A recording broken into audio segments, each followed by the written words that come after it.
Well, hello there, Terrible Warriors. Welcome back to another Spotlight episode that we're doing. As you know, we're taking a break this season, from our actual plays, and instead focusing on more discussion-oriented stuff like we're doing with our Session 0 series. I hope you're enjoying that. Let me know in the comments how you're enjoying that series. The Spotlight episodes is my opportunity to introduce to you other podcasts that are still doing actual play podcasts and are still telling stories of their own. And I wanted to introduce you to them so that you can go through their catalog, because Lord knows we've got a lot of time on our hands in this year that will never end. And I'd like you to be able to listen to some fun stories and maybe be exposed to some new ways of telling stories from people that are not me, because there's a lot of other podcasts that do it a lot better than I could ever do. And you've heard us now talk to Rev from The Crit Show and Sean Howard from Alba Salix and the End of Time and other bothers. And we keep mentioning this Fable and Folly network. And well, this third interview is also here coming from that same network. And I asked if they wanted to come on, and they all said yes. And so that's why we're talking to them. Today, I'm introducing you to someone from the Dumbgeons and Dragons podcast, and also co-hosts the show with Sean Howard, who we've already talked to, with DM to GM. We briefly mentioned that. And so welcome to the Terrible Warriors, Russ. Hello, Justin. Thank you so much for having me here. Yeah. You're still putting out Dumbgeons and Dragons. So you've actually been recording through this year. Yeah. So we were more content than ever before, I think, is what I'm trying to get at here. So you didn't just keep recording, you just you went full octane. We were like, why not just put out, on top of our weekly show, another show, and then another show on top of that, and then Patreon content. So yeah, there's a lot of things going on, but we were remote from before. So you were remote from day one? Pretty much, yeah. So when it came time to everyone be isolated and no one gets to go outside anymore, it was an easier adjustment for you. Well, it was really no adjustment, right? Because so our show consists of myself running the games, and then my wife, who is in the same room as I am, and then two of our friends, Tom and Carla, who are each at their own location, hidden away in the mountains of who knows where. I believe the official term on the map is parts unknown. Right. Yeah. So I keep forgetting that one. From the very inception of Dumbgeons, we've been remote, and so for us, it was just we just keep doing what we're doing. Fortunately, from a little level of privilege at that point, because some couldn't, and we totally understand that. But yeah, we were very happy that we could just keep rolling on, bringing people great stories, making them laugh every week. So yeah. So speaking about the inception of Dumbgeons and Dragons, how was it conceived? Why did you do this? It's a very personal question, Justin. Why would you start an actual play podcast? For you, also, what is an actual play podcast for you? Because everyone's got a slightly different spin or variation on the theme. And then how did Dungeons and Dragons come to be? Why would you do this to yourself? It's a good way to put it. Why? Yeah, there's a lot of that. Why, there's a lot of easier ways. If you want to do a radio drama, that today that actually sounds easier. It does. If you want to just play tabletop games, that sounds fun too. But why do them both at the same time? Well, it's that level of Mission Impossible that we like to achieve in our day-to-day life, Justin. So definition of actual play has kind of evolved since we've started. So maybe let's start with the conception of it here. The four of us, myself, Amy, Tom, and Carla, we got together playing D&D around the table as kind of a one-off thing when we all kind of collectively started listening to the Adventure Zone. You might have heard of it. Mm-hmm. And I had run tabletop role-playing games before. Everybody else had never played. And I said, well, hey, we all like this. Why don't we give it a try? So we all got together, and I thought I scared them all off with a first 4-hour character build, but they came back. And we played through a module, and then it hit a point where my wife Amy and I got an opportunity to move overseas to South Korea, and we took it. But instead of letting the game die and letting our friends disappear, as sometimes happens when you move away from a place, we said, well, we want to keep doing this. And since now we're in front of computers and I need something to do to keep my hand in audio production because I'm a radio guy myself. Why don't we hit record and see what we can do?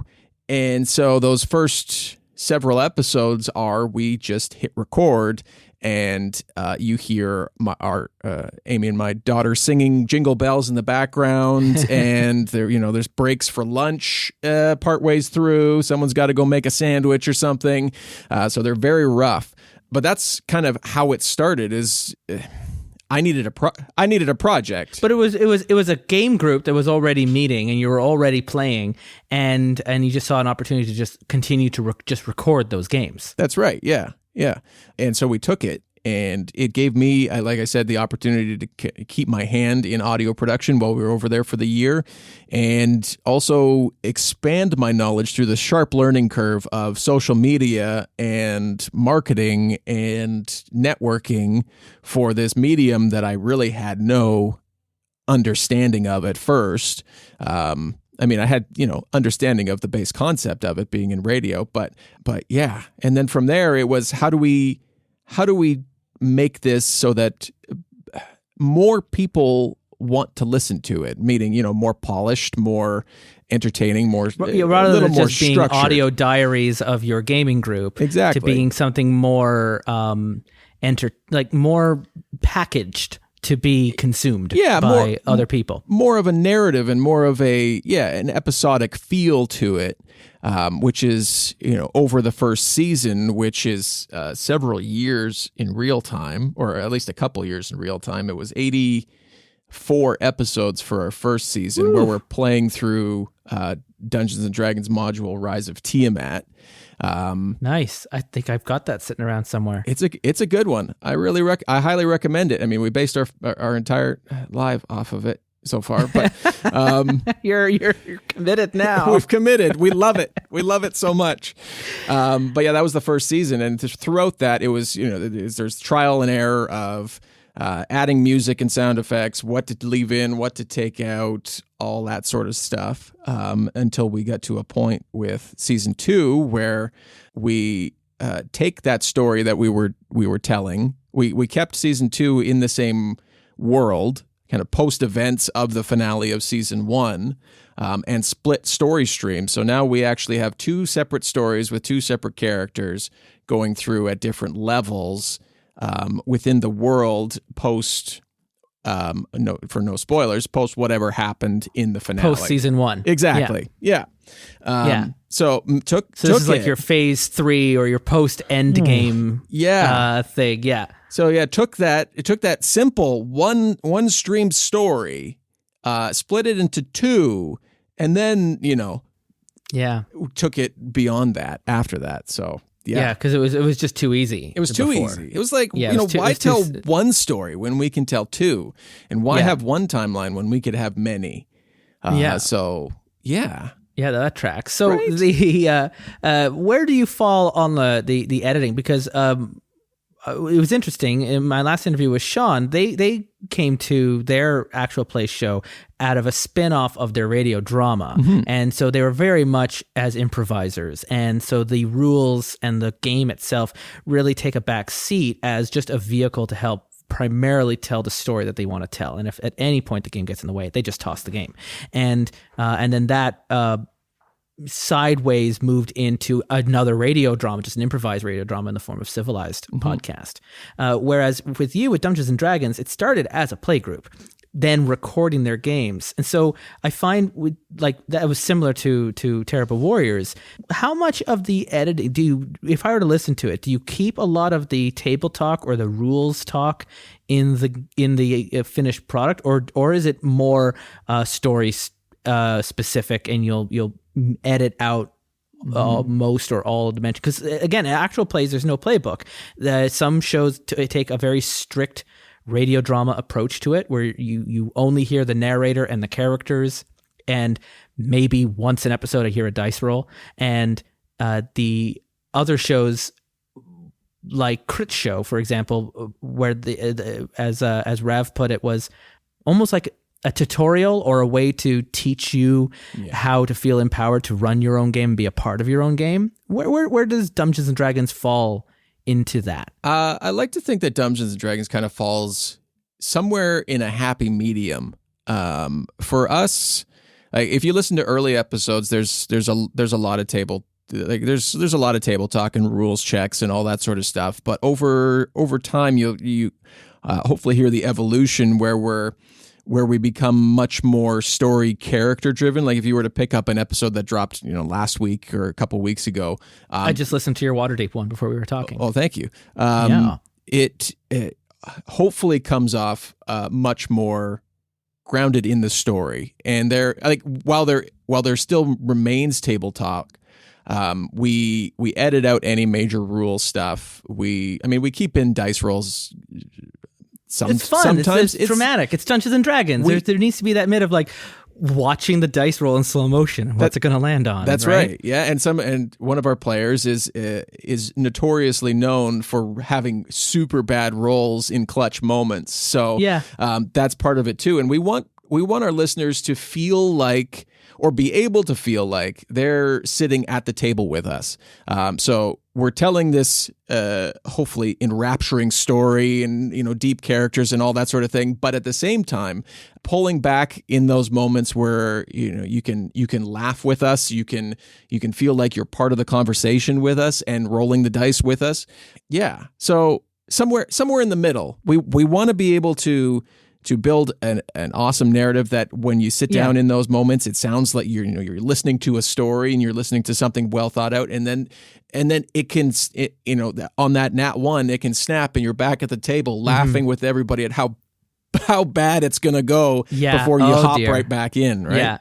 Yeah, that bit where it's a little bit like yelling at the movie screen while you're watching, and which can be really fun, a little like going to a Rocky Horror screening. Listening to your more recent episodes, I didn't go all the way back to season 1. You do have like that polish. You can hear there's music playing in the background. You got a little bit of that ambience, the water dripping in the background. Everything sounds very, very clean. I can tell you've got a radio or an audio production background, or is it you that's editing the show, or is it do you have a group of people? So I can tell that there's a care put into how the show is being produced so that to be listened to, not just necessarily hitting record and going. And it's really fun to listen to. Tell me about the setting. I know you don't want to spoil too much because it sounds like stuff happens. But who are we going to meet if we join on to Dungeons and Dragons? Would you recommend we start right at the beginning, or sure, are there a better onboarding places to jump into? Like, could we start at season 2, and then if you are really into it, you can go back and listen to like the prequel, or what's your suggestions? Absolutely. So there's definitely a couple points. Starting at season 1, ep 1 is a good place to get the entire story from start to finish. And if you start there, you're gonna meet our characters: Flint Firebeard, Thea Amastasia. Flint Firebeard's a dwarven fighter who he's basically really good at fighting, as you might know from building any sort of fighter in D&D. Everything's a nail. Everything's a nail that needs hammering in this guy's world. Thea Amastasia, an elven druid, and Nulara Moonbrook, a human ranger. So they start at I can't quite remember, but it's between level 7 and 9. Where we start them, because we had previously played and we just rolled through with the same characters. So you just kept your characters. Oh, that's awesome. So around the table we played the first part of the Tyranny of Dragons, which is Horde of the Dragon Queen. We had finished that, and then when we hit record, we started playing Rise of Tiamat. So their story continues, which we do a bit of a catch up as far as what kind of things they ran into. So there's an unaired pilot out there somewhere. Exactly. Yeah. So that's who you're going to meet in the first one. And they're, coming to the realization, or have come to the realization, that the Cult of the Dragon is doing some bad stuff, trying to bring Tiamat into the material plane, the world that they live in. And we're set in the Forgotten Realm. So the Dungeons and Dragons, fantasy setting that they have, that's where we're set.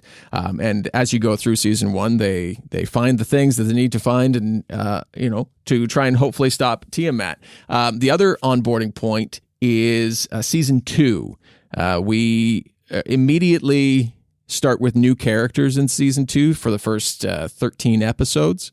They're young baby characters. Flinthia and New Lara at that point are level 15 or 16. So they're getting pretty powerful. They're pretty beefy. Yeah. Yeah, they're I know Dungeons and Dragons sometimes breaks it down to like you got that 0 to 10 is that like traditional adventuring hero. Once you get from 10 to 20, now you become quite legendary. You've got a bit of a reputation. You might even be in a position to start up your own school if you want to get to it. And once you get to 20 plus, you're legendary status now. You're basically God. You could move on to just straight up retiring your character and literally turning them into a spell that everyone else can use as follow-up characters if you wanted to.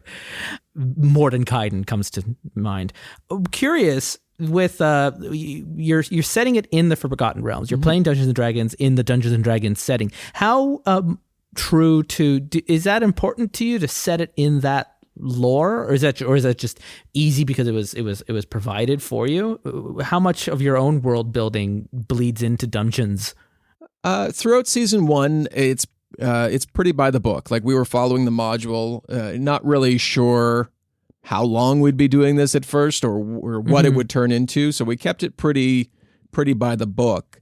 After season 1, it gave us the opportunity to go much more open world. Now, that's not to say that we changed major pantheons or anything like that within the world, but it gave us the opportunity to look beyond what, the pages of a module told us, and explore different cities and put our own flair and flavor within the world.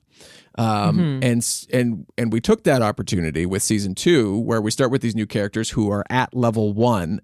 We actually start them like basically at level 0, working towards all their level 1 stuff. So narratively, they can learn those first spells and cantrips and come into those powers and learn that the abilities to fight, or at least explain how they got them in that moment.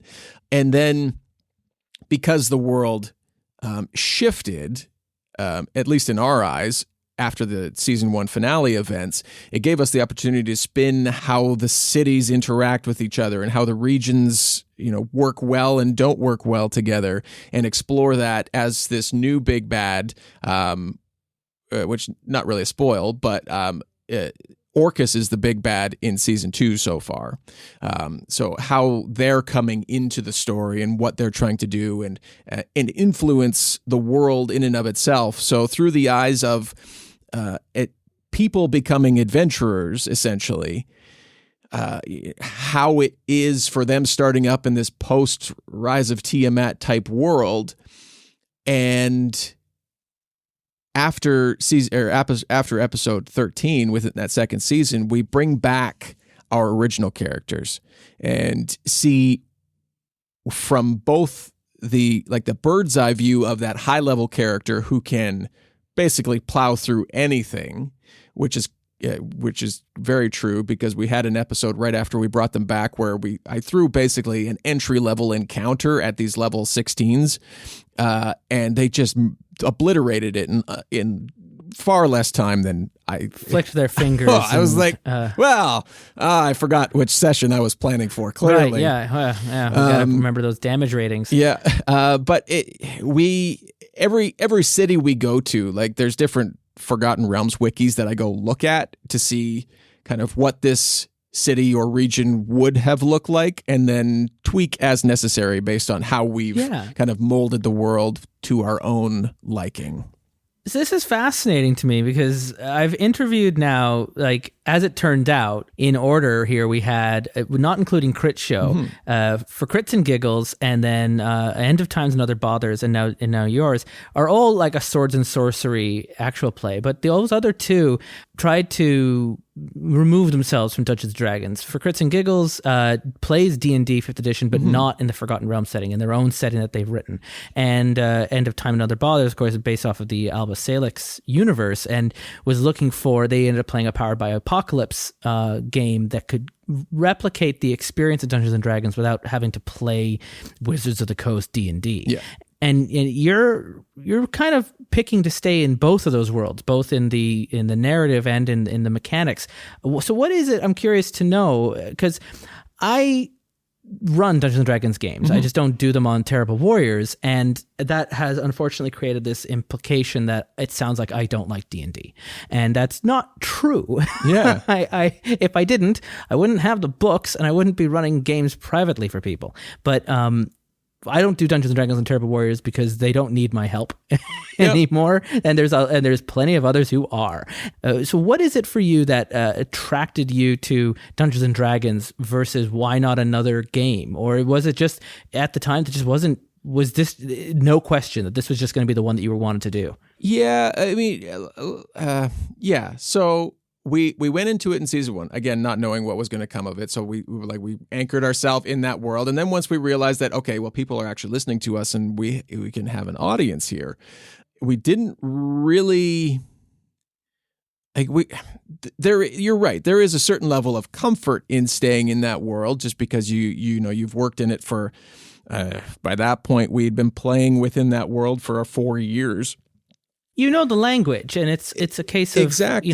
You don't want to just do science fiction. You want to do Star Wars. Yeah. You don't want to just do, it's one of those, if you already know the world, it is learning a different language to play in a different game. And, and if the story of D&D works for you, then moving away from that into Forbidden Lands from Free League Games, it's similar in genre, but it's a very different world tonally. It is, yeah, and we've explored through our Patreon first, different game systems and different storytelling genres and ways to go about that, and that's where kind of Facing Fate comes in.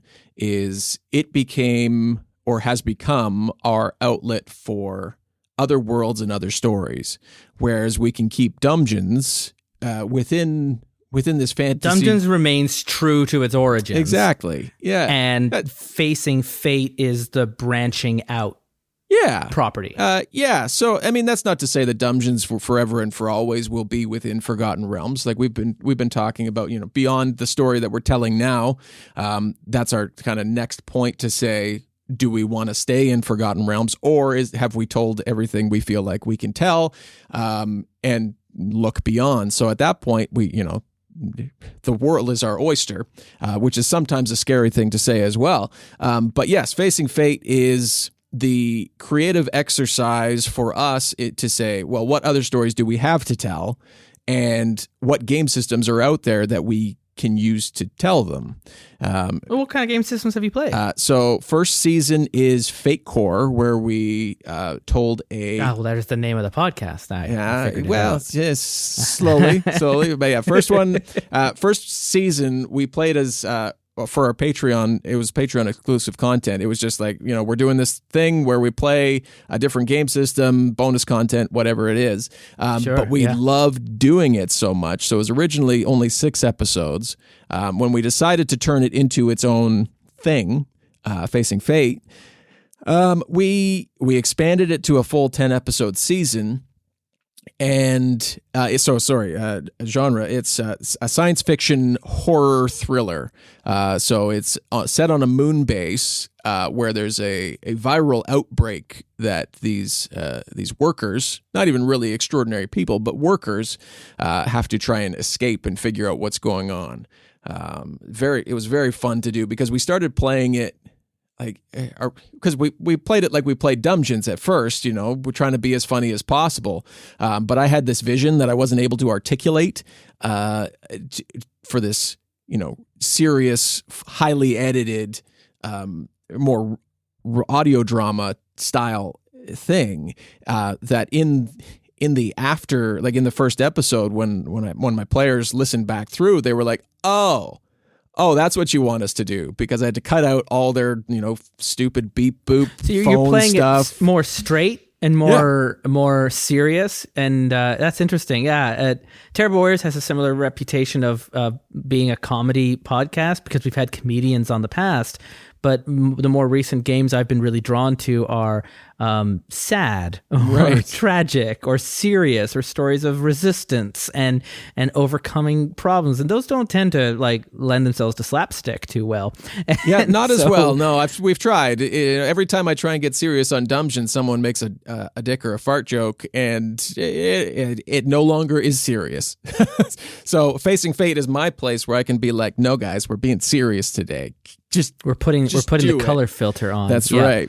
So yeah, Fate Core, sci-fi horror thriller going on up there. And then season 2, which is just wrapped up, is the game is Urban Shadows. So kind of perfect. Yeah, monsters live among you, or you are the monsters living among real people. We set it in mid-90s Toronto, Canadian roots. So they're, 3 unlikely heroes is what they hopefully become, trying to stop like world-ending events happening from like cross into Fae and stuff. Yeah, Urban Shadows has been one of my games on the short list that I've wanted to play for a very long time. It's been on my shelf, and I just backed their 2nd edition Kickstarter that was also this year. They added a bunch of cool stuff to it. Yeah, it's one of those.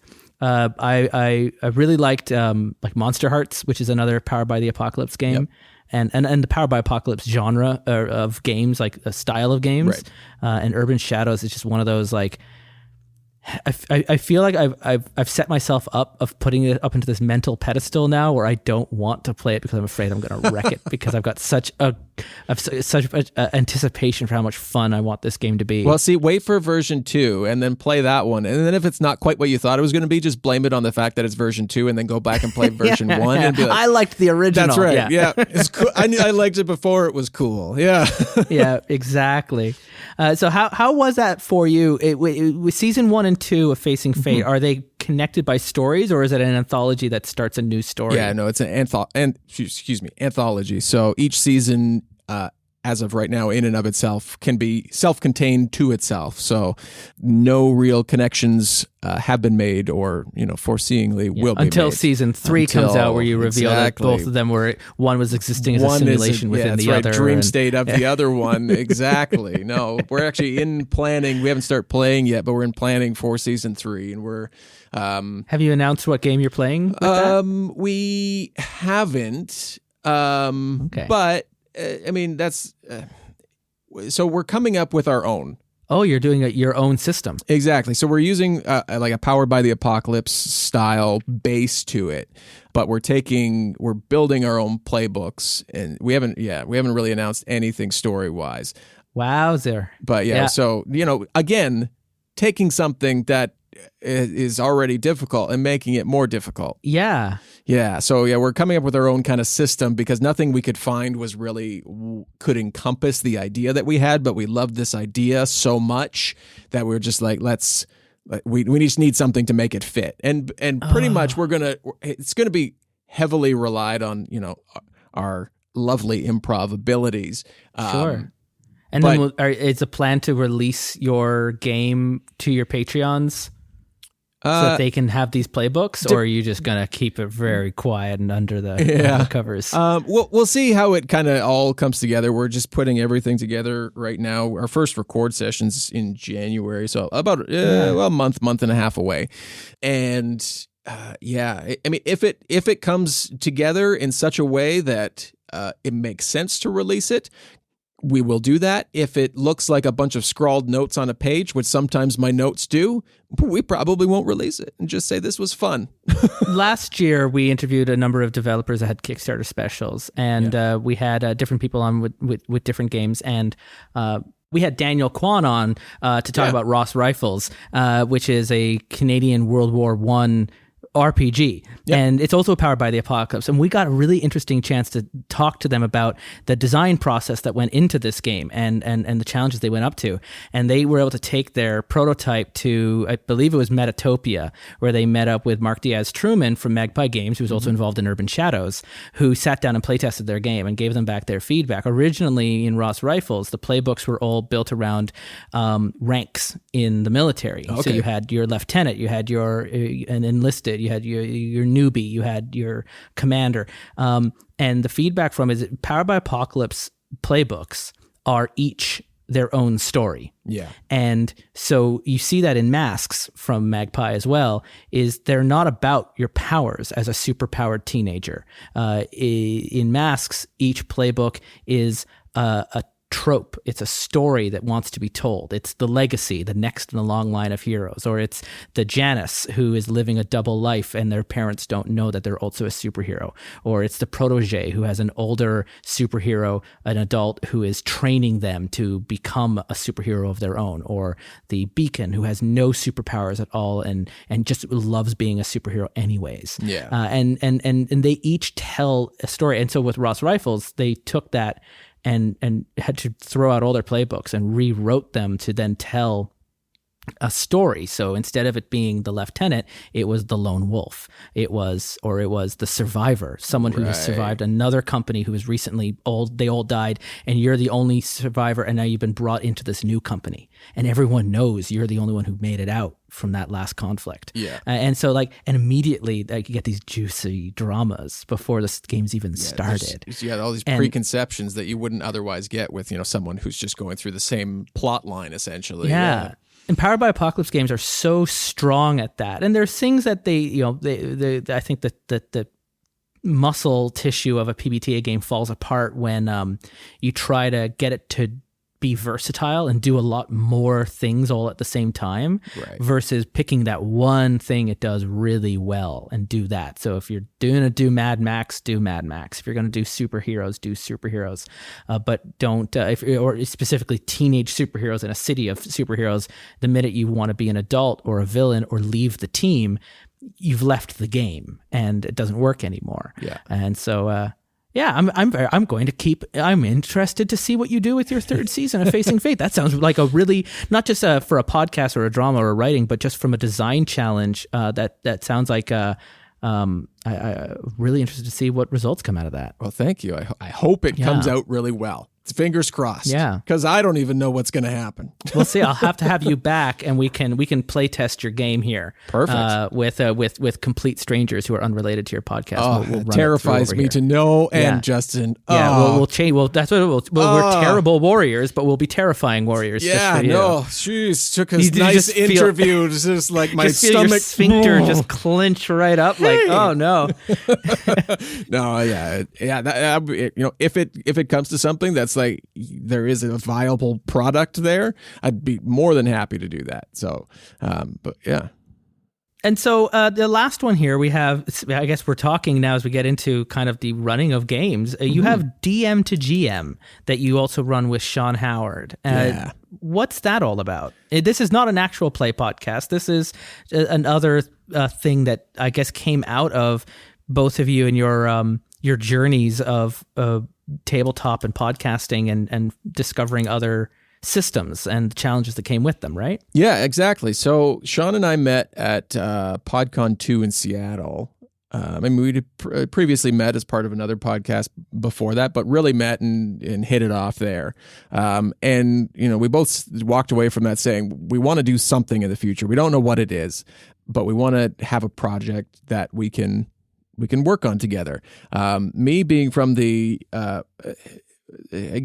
I get spun as the more rules heavy D&D guy. He gets to be. I mean, you're doing a D&D podcast set in Forgotten Realms. Yeah, and you've done like 150 plus episodes. Yeah, and you've never wavered from you're tracking levels and experience, and you're doing a lot of things that even other D&D podcasts don't bother with, so which I'm not saying is a bad thing. I'm just saying is a remarkable thing. Oh, well, thank you. And it's something that a lot wouldn't want to, because it would just be too time consuming or too difficult or too overwhelming. Yeah. And it is stunning to see not just a show go ahead and do that, but to have survived for so long and still sound so good. That is not an easy task to do.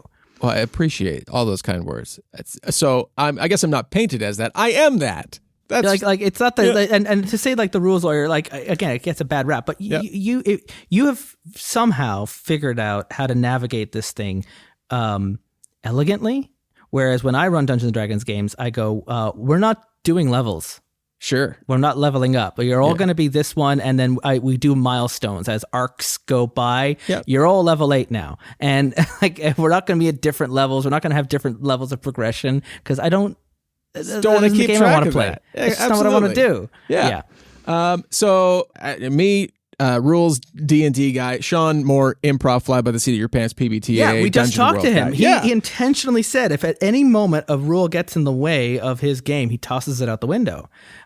Where End of Time and Other Bothers, they're technically playing a tabletop RPG. Oh, they're not playing a tabletop RPG. I mean, yeah, they have Dungeon World on their website, but that's about as far as it goes, I think. Yeah.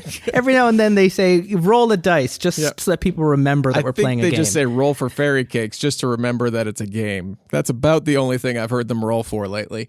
So we came together and said, well, we're coming from... tabletop, in their defense, there are tabletop RPGs out there that don't have any dice. Exactly. And don't have any GMs. Yep. And don't have any levels or experiences and are just free-form role-playing game. There's a tabletop role-playing game out here that I've got called Fall of Magic that is played with 4 tokens on a map. Wow. That's it. You don't even make your characters in advance. You discover them as you play through the game. Oh, that's awesome. There's another one. I guess it's closer to being like a LARP that I got at Gen Con. It is played with a deck of cards and a stick of candles, and you play it out in the forest. And it has to be played out in the forest? Yeah, it has to be played out either in a park or a forest or a field with a campfire. Wow. And it's called Night Forest. And it is the most, it's mostly, it's really like a meditative LARP. A game on meditation. You pick up a card. You're not supposed to look at it. It's got foil-lined images on it, and then you light your candle when you're alone, and the card will reflect the light, and it'll have an image on it. And then you're to invoke a memory from the image on that card, and keep going through until you find one that you like. It can be real or imagined. And then start walking through the woods as that memory until you find another candle holder who is also walking through the woods as their memory. Meet together and one at a time share the memory to the other and exchange cards. What? If you get the same card twice, extinguish your candle. You're now a forgotten memory. And if your candle burns all the way down and is no longer lit, you also become a forgotten memory. And then you walk around the woods following the other remaining candles, listening in on their memories being shared until there are no memories left. And then you all return back to the campfire and have a little breakdown. Wow. And that is the most wild role-playing experience game I have ever heard. No, yeah. Right. And I've had a few friends who they want to do that for their birthday party, and we meet out in the park, and you can rent a campfire. Or you could go out to someone if you have a friend who has a farm, or you want to go out camping in the woods. And it is it couldn't be further from what we're currently talking about, right? Oh, absolutely. Yeah. But I could imagine someone like Sean would just eat that game up. Yeah. So hard. I'm trying to think out the logistics here of how to turn that into an actual play, and it's not working out very well. There's a lot of remote equipment going on here, but well, yeah, you'd be recording it like Ghost Hunters, where everyone has cameras on harnesses over their faces, kind of audio Blair Witch feel to it. It's the idea is it's a LARP. It's a live action role playing. It's not something that is intended to be done over Zoom. Yeah. It's just one of those things. But the same maker who did Night Forest also did Fall of Magic, and Fall of Magic is played on a scroll that you roll out the map as you play, and you move your tokens along the map, and there's some forks in the road as you go along the map, and you're not supposed to look ahead. You don't want to spoil yourself, and there's prompts on the map, and the prompt can be you're on a bridge and it says you're facing the river, and you just play out your scene, and the scene ends when you use the prompt facing the river. And that could be you look over the bridge, you see your reflection in the water, or someone comes and tosses you into the river. You're never rolling dice ever, and when it's your scene, everyone else at the table kind of plays the role as a collective GM, helping to fill in the descriptions and the NPCs and offering stuff, but mostly they're listening to you tell us like a ghost story, tell a story based on that prompt. And then everyone takes a prompt, and when you're done, you then move to a next location on the map, and you keep moving across. You don't really know beyond the character name who you are until you start playing. And then as you travel through the map, it's revealed to you what kind of person you're playing now. As you are told at the beginning, magic is dying. The magus is dying with it. We travel together to the land of Umbra, where magic was born. That is all of the world building you are ever given about the story. Right. And every single time you play it, that phrase that I just read to you will read differently. What is magic? How is it dying? What is the Magus? How is the Magus dying?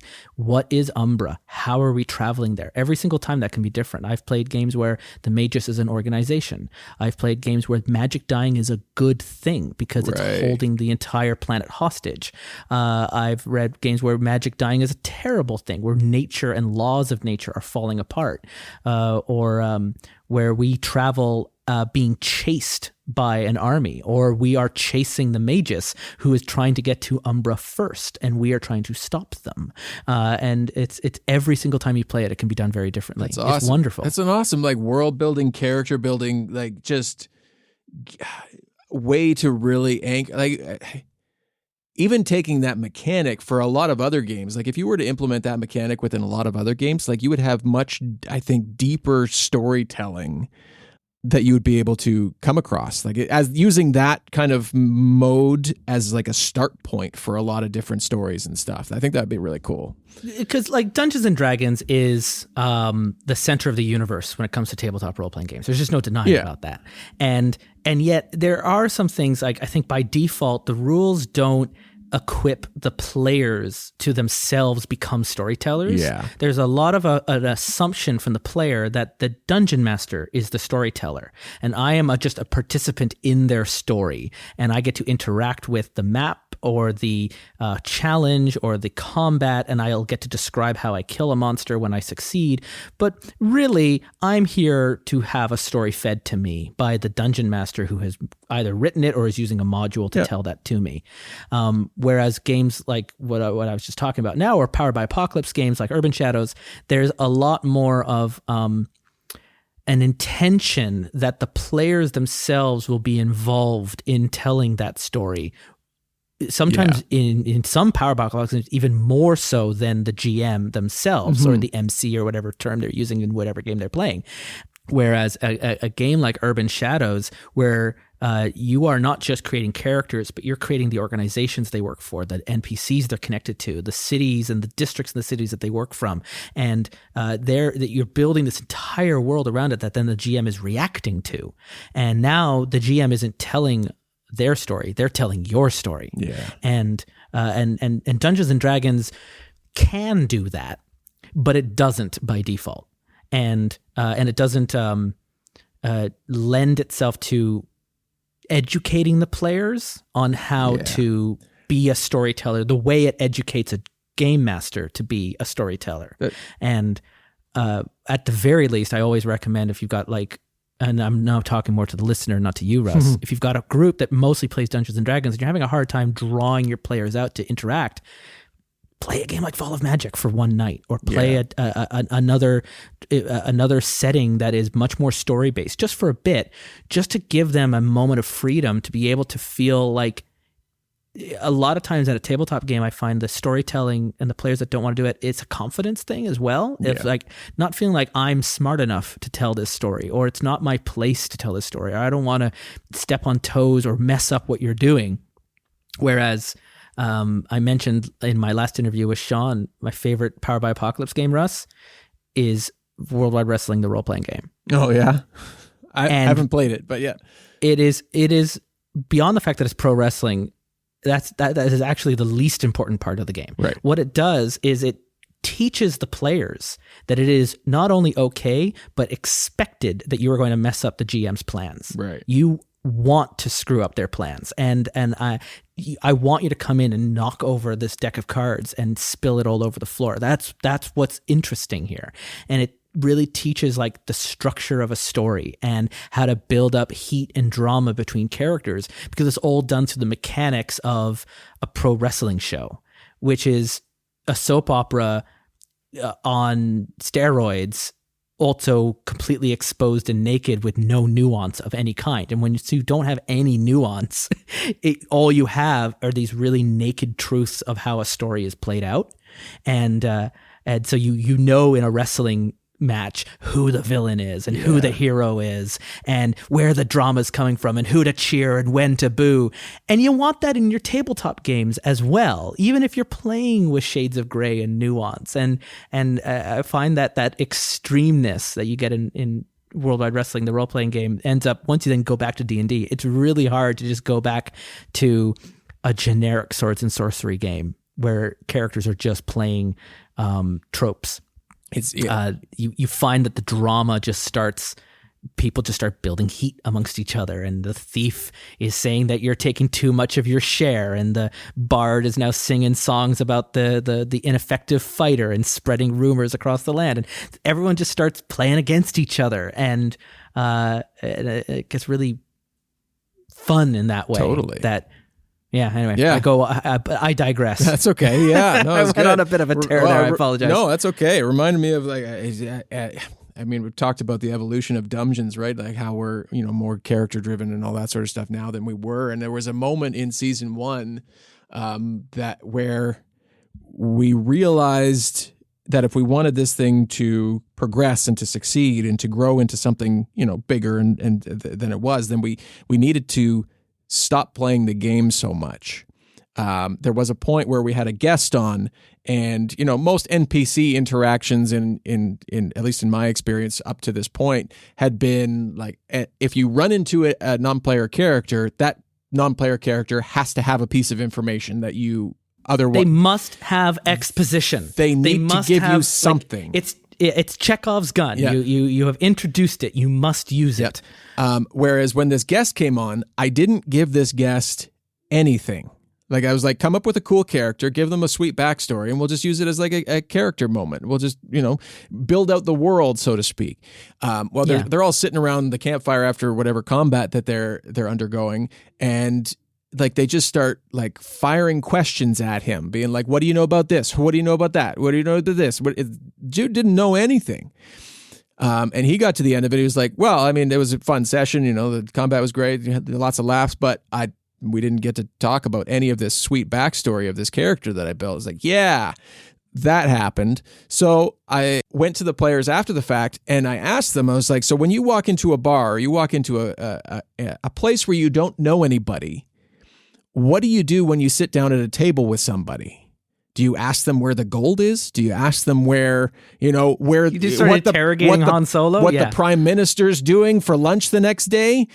Or do you say, hi, my name is, how are you? What do you do? Where are you from? Come here often? Come here often? Exactly. What kind of movies do you watch? What books do you read? Like you find out about them. And it was just like this moment where you could just see the gears start turning and everything clicked. They were playing a game. They weren't thinking of these characters as people. They were looking at encounter to encounter. It's like Skyrim. When you're playing a video game and you go up and you just start going through the dialogue tree until you get the thing you're looking for to progress the quest. But to make it something more, like even if it wasn't an actual play or anything like that where we're putting it out, like that especially helped us deepen the world and deepen our characters. But like to bring life to the character sheet that you're playing, and to bring life to those non-player characters, and to make it seem like it, when you turn the corner, that non-player character isn't just going to evaporate into the air, but they're actually going to go do something as well. I also have to commend your players for being even not a little bit suspicious about your guest character. Can I tell you a very quick story? One of my very first games I ever played in high school. I was part of an improv team. My history teacher at the time was like, well, you should come and play Dungeons and Dragons. It's kind of just like improv, but with a few extra rules, and you don't have to get off your desk. And so we met after school and we started playing D&D. And we were playing 2nd edition Advanced Dungeons and Dragons, and he was murdering our characters. When our characters would die, he would come over, he would take our character sheet, rip them in half, and tell us to go home and come back tomorrow for the next session. That's awesome. And he would send us home. When we died, we would leave the room. We were dead. And it was brutal. And we had another teacher that was he was running the tech crew, like the stage crew, and so he was our buddy, right? He was a younger teacher. I think he was only in like his early 30s at the time. I remember because when I turned 30, he then sent me a message on Facebook and went, "You are now as old as I was when I first met you." And I was like, God dang it, Mr. Wilson. And so he we asked him if he knew about Dungeons and Dragons, and he said he did, and if he would join us because we needed some help with someone who knew the game. to beat Mr. Badger. And he joined us, and we found him at the tavern, and we invited him to join our group, to come with us to the mines to go fight the kobolds, and he agreed to come along with us. And of course, by the time we made it to the final room, we found that the boss in the final room was already dead. It seemed to be killed by a lightning strike. Right. And we turned around just as the wizard got up from the desk and sat at the right hand of the dungeon master and proceeded to one by one execute all of us. Oh, and we glorious. had been detecting evil the entire time, but assumed it was in the environment and not in the actual evil wizard we had just recruited from the tavern. That's amazing. Who, of course, the minute we recruited him to our game, he went to the teacher's lounge and went, "You won't believe what they just did. They just asked me to come join your D&D game." And he's like, "Excellent." And then the two of them collaborated to create this great story. Oh, that's fantastic.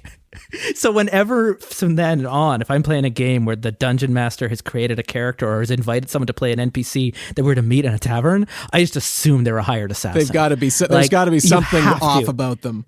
There's something else going on here. It's not to say that I haven't done that, because Sean actually came on our show and played Tiamat in the finale.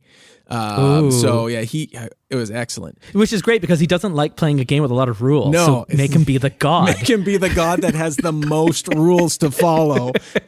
It was a little bit of a win on all fronts there. So after that, because of reasons, there was a lack of trust. But then, a few guests where, they're just fun and they're having a great time. And then there was another guest where Kyle Classett from Bombarded came on in season 2, again, as, a foil that we eventually find out. But yeah, you gotta give him a lot of good and then, just twist the knife a little bit.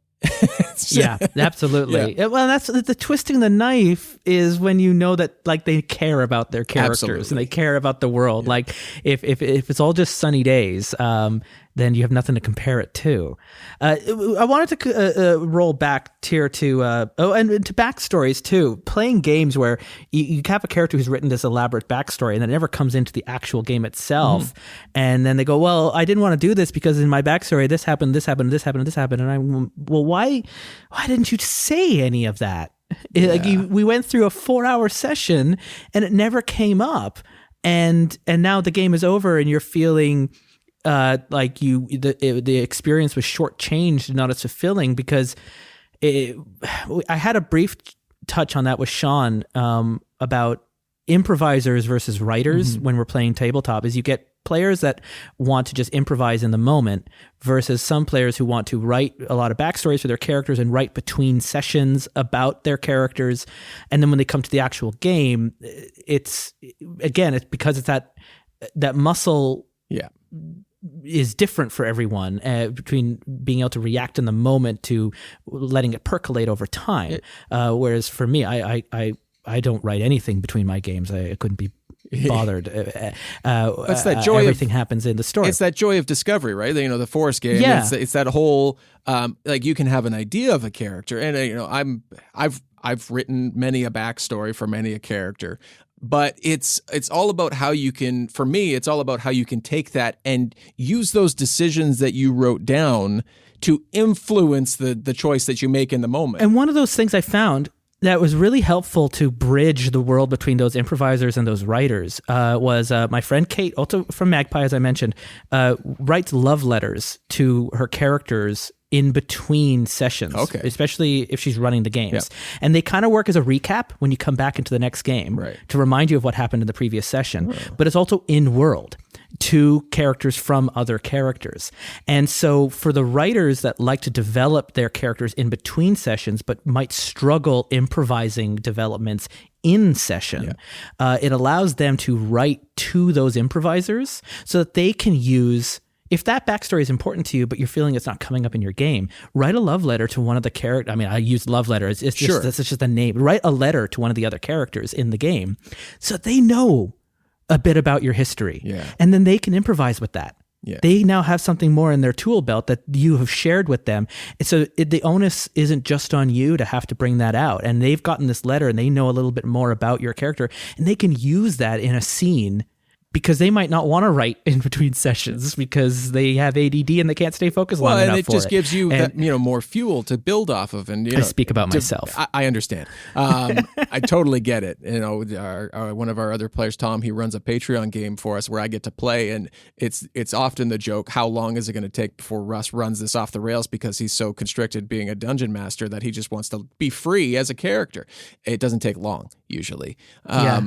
But yeah, no, that's an awesome way to, give that improviser some more to go off of, but also, gives you that time to think about all the decisions that you have made and will make and all that sort of stuff. Be mindful about what your character is doing and consider how it's impacting the story around them and the other characters around them. Because we can sometimes, in a game like Dungeons and Dragons, get really caught up in our own personal character story and not see the forest from the trees anymore, and not see how is this impacting, like, okay, we stopped bandits on the road and then we went into town, but where are those bandits working for? Where is that food going to? How, is there something bigger going on here that I'm not aware of because I'm just too focused on getting to level 7? Oh, I love that. You make they make one decision and then it comes back to bite them, 3 or 4 sessions later, right? Like you run into the next level up in that bad guy tree who's now ticked off that you killed somebody or, looted them or No, I love it if they go out and they decide to kill the highway bandit, and then they go into town a couple days later and they meet, the washerwoman out there who's sending out a quest going, oh yeah, my husband's out there on the road right now. I don't really know what it is. And you're realizing that you've just killed him 3 days later. He's not, you have this he might be home soon. I gotta go. We gotta get out of town. Because these people aren't always it's not all black and white, right? Yeah. And there's a game, the game we ran earlier this year. Have you ever heard of Spire? The City Must Fall? Heard of it. Haven't done much with it. It's by Rowan, Rook and Deckard is the company, the publisher that did it. And so you play as dark elves, drow, in your ancestral home of Spire, which is this super tall tower, goes way up into the heavens and has existed longer than any of the elves have before. No one knows who actually built Spire, but the drow have always lived there as far as they remember. And 300 years ago, an alliance of high elves and humans waged war on the drow, and the drow lost that war. And the high elves are now in control. They now occupy Spire, and the drow serve underneath the Aelfir and work for this very cruel government that is now trying to erase a lot of drow history and language and culture. You play as a drow who has lived their entire life in Spire and has now very recently joined up with the Ministry of our Hidden Mistress, a secret death cult that is organized for the sole purpose of relieving the Aelfir of control of the Spire and returning it to drow hands. And your job is to infiltrate, subvert, and to take city guards and turn them to your cause, and to bomb warehouses or capture politicians or whatever it takes. You only level up in this game when you change the city. Right. It's not about your characters. When you change your surroundings, good or bad. So even if a mission fails and everything falls down and things are way worse than they started, still counts. Still counts as an advancement. Awesome. And it is a game about resisting systems of oppression and overcoming that, but also being set in a very familiar Dungeons and Dragons like setting, using a lot of similar phraseology like gnolls and drow and the magic and the world about it, except you're not fighting monsters. You're fighting city guards who are also drow, who are also just part of this wheel of oppression that everyone is sucked into. Right. So how far do you escalate things? Do you just try to knock out the guard? Do you try to turn them to your cause? Do you kill them? Because that guard's got family of their own. They're also part of this city you're trying to save. How far are you willing to go to accomplish these goals? What's the line you'll never cross? And what do you do when you have to cross it? And that's the themes that this game really plays along with. And then you go back to Dungeons and Dragons, it's impossible not to think that way anymore. Yeah. Once you have started considering that, the next time you meet a highway bandit, you think about who that person is, right? Like who's this, like everything becomes so much more humanized, and even, or not even just a highway bandit, but the goblin in the mine. I mean, they're quote evil characters in D&D, but There's still some sort of they're intelligent creatures with a society of their own. Yeah, absolutely. And they all work together, and they just they don't have access to a lot of industry that the humans and dwarves and the rest have, so they steal it because they're forced to the edges of society and painted as these. I love making goblins my little heroes in the stories whenever I can write an adventure of my own, because they don't deserve half the things that are thrown at them. They're not just XP mill, okay? One of our most loved NPCs is a goblin sorcerer pirate who just kind of tagged along one day. Yeah. Their goblins are kind of to orcs the way halflings are to humans, and they can be played kind of similarly that way, right? Goblins just love life. In fact, Forbidden Lands is another game from Free League Games. They do a twist on the goblin halfling relationship. They're actually the same kin, right, in Forbidden Lands. They're halves of the same moon, the dark side and the bright side. And they, at one point in the past, the gods split them in two. But a halfling has a 50-50 chance of giving birth to a goblin, and a goblin has a 50-50 chance of giving birth to a halfling. And so, but they don't tell anyone outside of their kin about this. It's like their own little dirty secret. And so before the curse that came to Forbidden Lands, that made it the Forbidden Lands, they would go to a place called the Cradle, and the pregnant goblins and halflings would give birth, and then their babies would be matched up to their type. And then they would return home, and the husbands might not be told, or the fathers might not be told, that this baby is biologically theirs or not. Right. You don't ask, don't tell. And so all of halfling culture is growing up like this, like put a smile on your face suburbia hell where you don't know if these are your real parents or not. And all of goblin culture is this like hedonistic life that lives in the forest that protect the shires, because they know that their cousins in there, and because their cousins look more human-like, they try to pretend that they're not like the goblins. Right. And the goblins just love leaning into it hard and riding wolves and running naked to the woods. That's hilarious. And it's just a fun twist on those two kin, compared to just being short humans and tiny orcs. Like actually making them like linked in that way, and then discovering that secret in the story is again, that might not be true in Dungeons and Dragons, but it makes me think about it. Well, that there could be more beyond the page. Absolutely, yeah. So back to DM and GM. That's what we were talking about. we went off on a wonderful tangent. I really liked that. DM and GM. What's the goal of DM and GM? The goal of DM to GM is hopefully to help our listeners feel more comfortable starting games. Like both separately, Sean and I found within our Discords and social media, behind our shows, that people were looking for games. People were hesitant to start games because of inexperience or fear because of all these actual plays and critical roles and Adventure Zone and all that sort of stuff that kind of put game running up on a pedestal that it doesn't need to be up on. So it is the terrible burden of these actual play podcasts or going to Gen Con is if you're going to be the one to buy the game, I hate to break it to you, you're now going to be the one who's going to run the game. That's right. Yeah. And you might go, oh, this is so cool, I want to play it. Well, tough. You're going to be the runner. You're going to be the GM now. Because the only way you're going to find a group, is to go find your friends and say, okay, well, I'll run it once, and then 12 years later. But when you listen to these podcasts, when you listen to Critical Role or Adventure Zone or the rest, what you're getting is you're mostly hearing the player experience. So you want to be a part of that. The GM isn't the star of the show. Not really. The players and the characters are.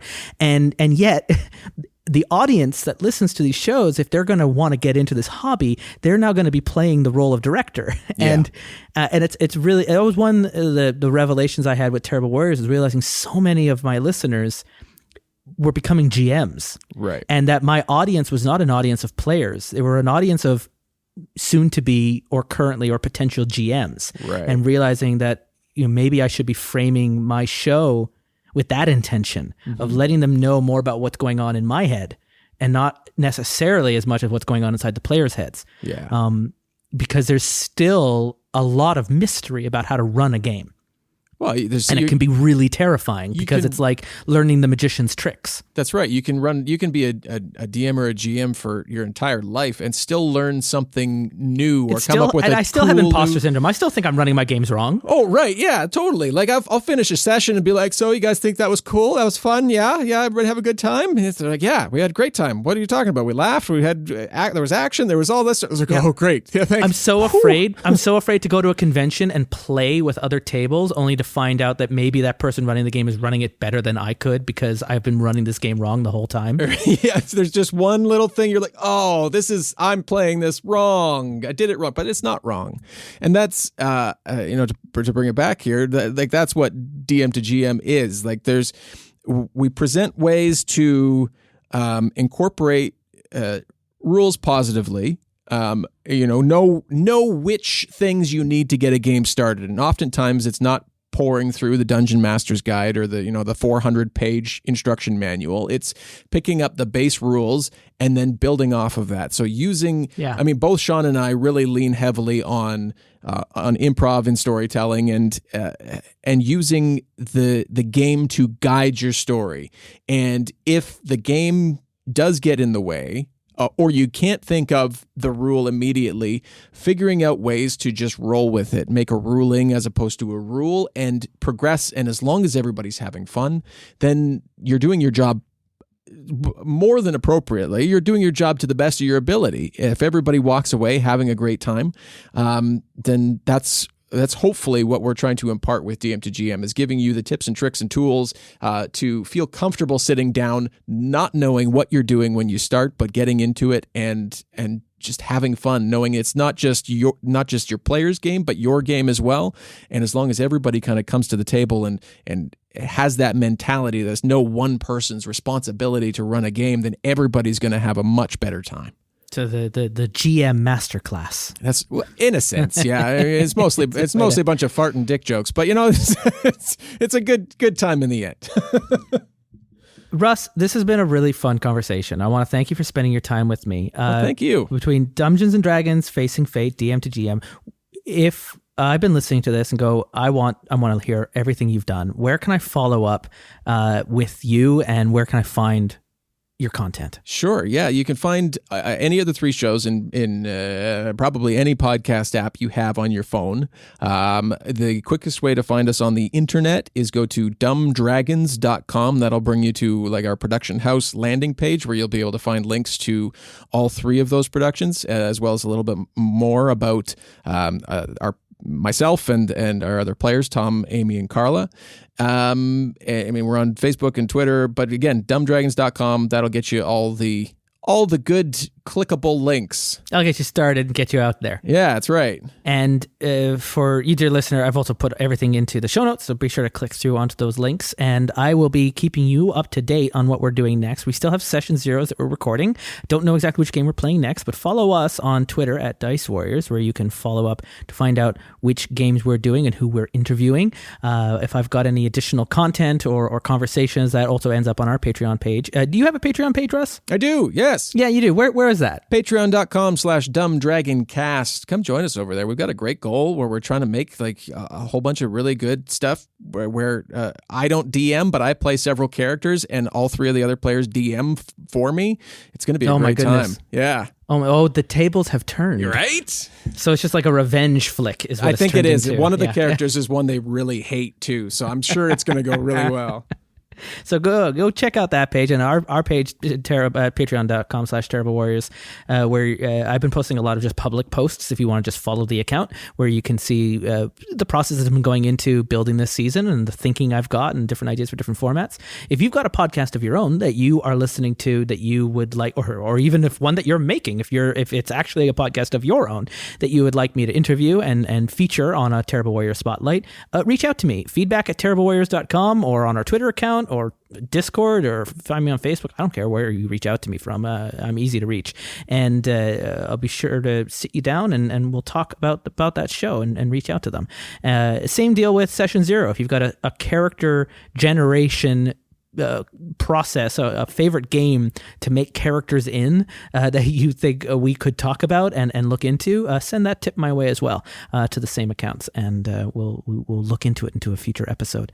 For now, that's all I've got. Thank you. You've given me way more time than I expected. I appreciate for your time, Russ, and I wish you all the best with your next season of Facing Fate. And how much more is Dungeons and Dragons is currently in its second season? Is that just continuing for the foreseeable now? Yeah, it's ongoing. Yeah. I have an end point in mind, but it's a long way out. Yeah. It's like episode 60 something last I saw. Yeah, so. we're releasing, as this is recorded, our next episode is episode 69, so perfect time to jump on, obviously. Nice. Hey, yeah. and of course DM and GM, DM2GM is available to listen to. So have a listen to those 3. That's 3 more podcasts for you to listen to help bide your time. Well, we're not putting out actual play podcasts of our own. Dungeons and Dragons sounds like a great time. Facing Fate, I am going to listen to that Urban Shadows one because at the very least maybe it'll help scratch my itch of playing that game. So I'm looking forward to it. Russ, take care, and I hope we'll connect again in the future and see how things are going. Absolutely, looking forward to it, Justin. Same to you. And to you, dear listener, thank you for listening in. And until we meet again, be good to each other. Bye.